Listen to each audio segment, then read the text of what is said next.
Hello and welcome to the final presentation for SPED 963, Behavior and Classroom Management, Framingham State University, Professor Rose Hertz-Willie. And this presentation is meant to act as an internal staff training and seminar on emotional behavioral disturbance, strategies and interventions. This is being brought to you by myself, Ryan R. Emry, Secondary School Counselor.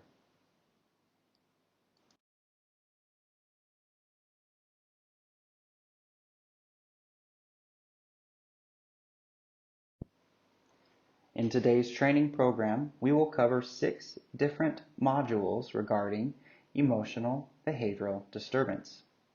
Module 1.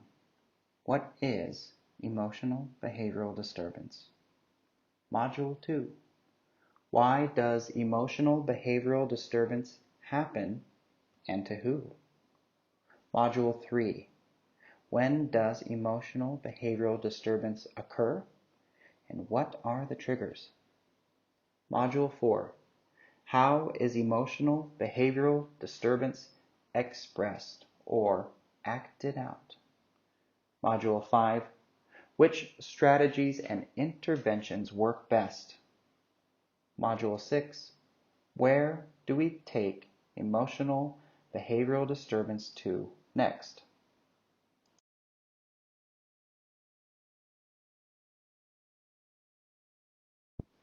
In Module 1, we will take a look at the definition, characteristics, terminologies, and disorders associated with emotional behavioral disturbance.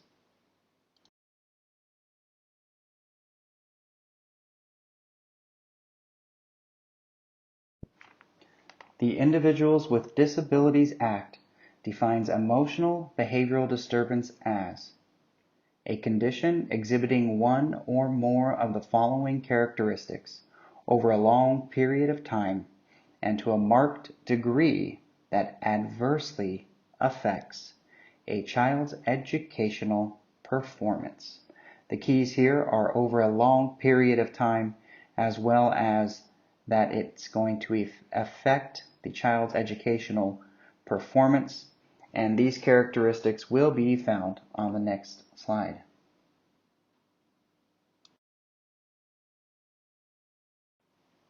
Here is a list of the characteristics that define emotional behavioral disturbance. An inability to learn that cannot be explained by other observable indicators. An inability to build or maintain interpersonal relationships. Inappropriate types of behavioral responses or feelings. General pervasive moods of unhappiness or depression, could be chronic, and also tendency to develop physical symptoms or fears associated with personal, school, or peer-related problems.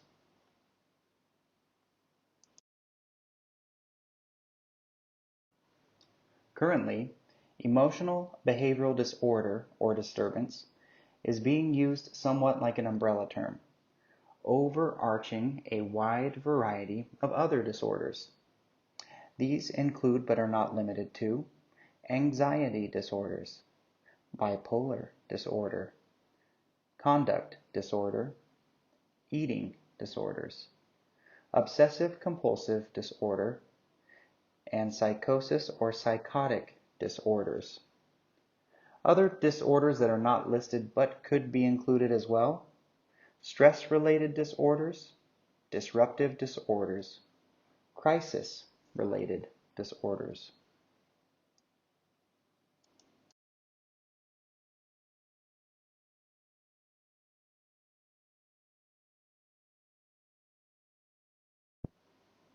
Module 2 will uncover identifiable indicators, looking for causality, correlation, or predictability as to why emotional behavioral disturbance develops or occurs, and who, if any, are more likely to suffer from emotional behavioral disturbance.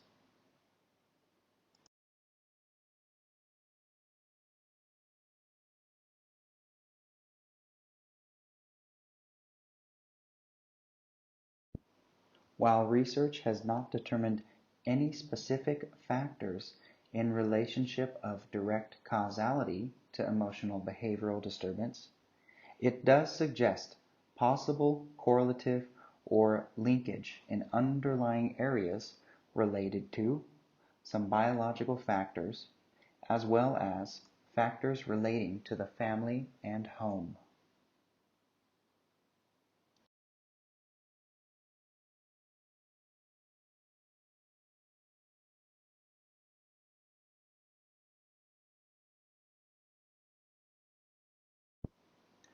While reporting and diagnosis of emotional behavioral disturbance appears to vary a great deal from one school to the next, the statistical representations within the community of students who have been reported or diagnosed as suffering from an emotional behavioral disturbance are much more exact and condemning in nature. We can see here that emotional behavioral disturbance is having a dramatic, almost tragic, impact on the success potential and future of these students.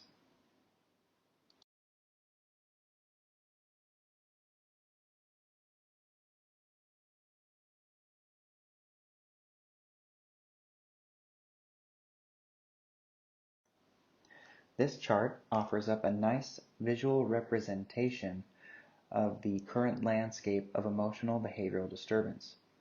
One of the most intriguing components to me is that 52% of the students labeled with emotional disturbances are between the ages of 13 and 17. This might indicate that there is an additional correlation here with this particular age group that we might be visiting here in the slides to come.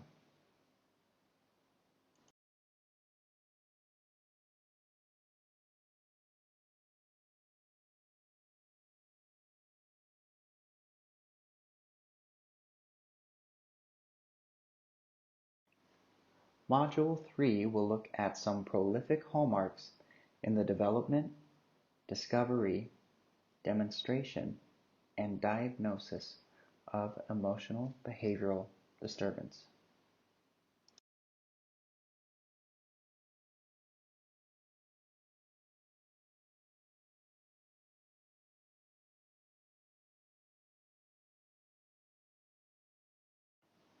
The discovery of emotional behavioral disturbances, or students exhibiting emotional behavioral problems, can be observed as early as at the age of preschool, indicating that the development of EBD can begin even prior to a child taking their first steps into the school.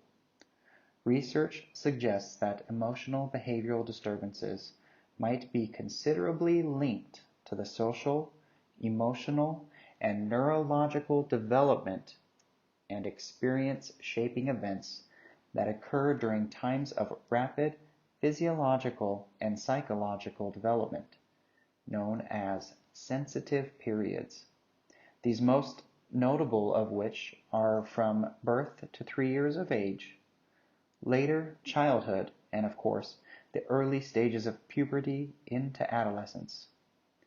Any adverse childhood experiences during these various stages could indeed play an impactful role in the development or the conditions which would help to encourage emotional behavioral disturbances within the child.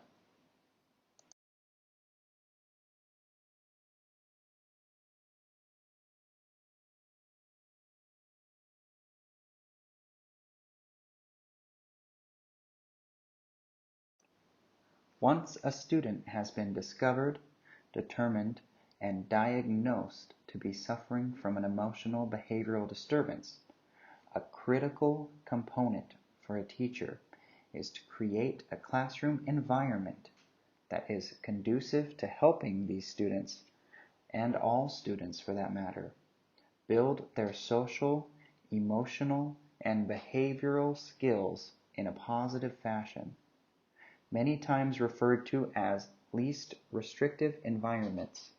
A classroom with students identified as suffering from emotional behavioral disturbance will not be conducive to their social, emotional, and behavioral learning and growth if they fail to include or are lacking in any of these following components, which have been identified as necessary elements in working constructively with students who might be emotionally or behaviorally disturbed.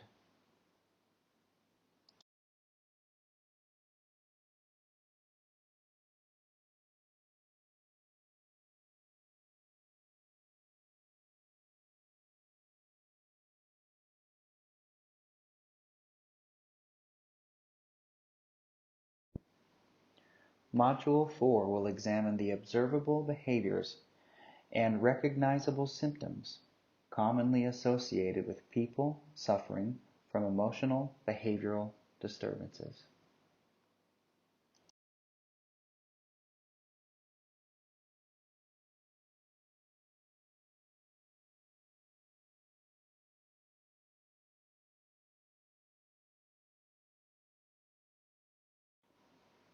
Emotional behavioral disturbance can be expressed in one of two ways, the first of which is externalization, or outward expression of behavior, also referred to as acting out.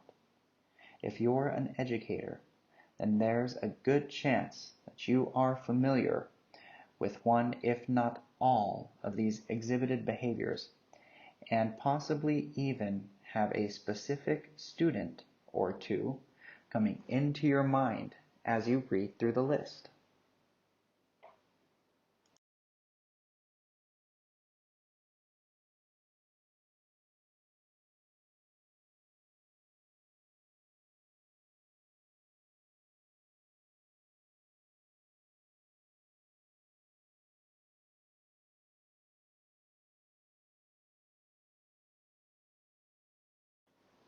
The second way in which emotional behavioral disturbance can manifest itself in someone is through internalization, or inward expression, typically reflected in emotional or mental unwellness. While these may be more difficult to recognize by observing a student's behavior, the clues can usually be found underlying the student's communication with themselves, the teacher, or their peers.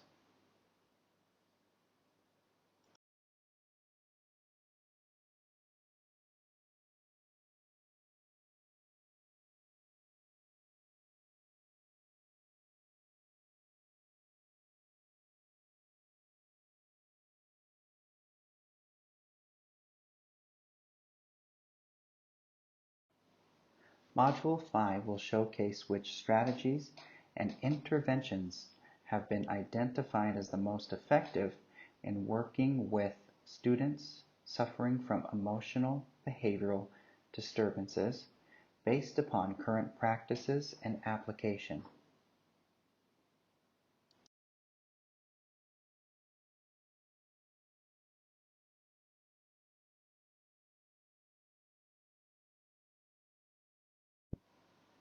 An important delineation to make when constructing an intervention strategy plan for students with emotional behavioral disturbance is to include components that are specifically geared towards behavioral improvement and a separate set of components that are specifically geared towards academic improvement.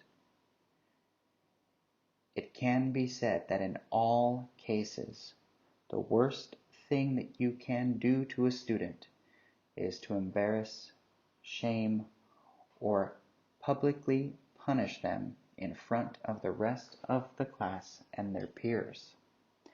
Once you have crossed this line, not only have you lost the student, but you are not likely at ever having the chance to get them back into a position where you can have a positive impact on their learning and growth as a teacher, not only academically, but emotionally, socially, and behaviorally as well.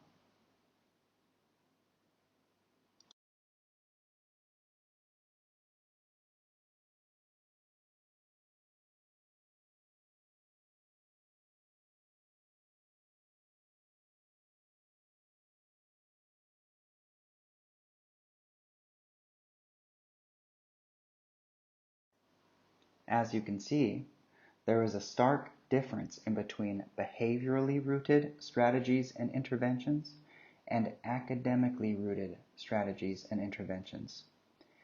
It is here in the academic side of things where we start to see the emergence of accommodations or modifications.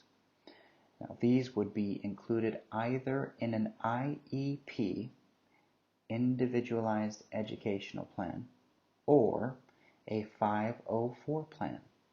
Now, which plan is administered is dependent upon the primary diagnosis in which a student has received, or possibly any additional secondary diagnoses that a student has also become eligible for.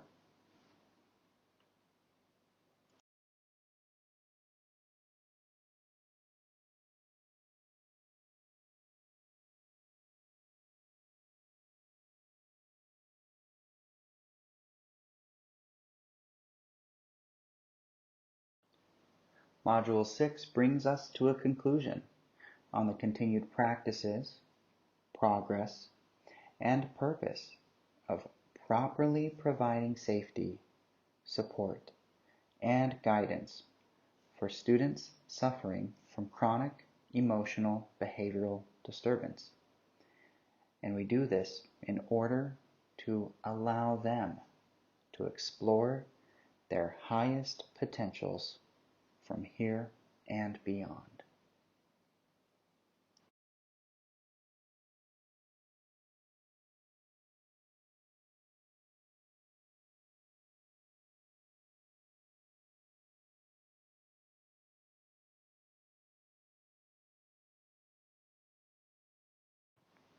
There are no magic tricks nor spells involved in continuing to provide proper support for students suffering from emotional behavioral disturbance. What it does take is a continuance of persistence, passion, patience, and a little bit of added TLC. Never hurt anyone.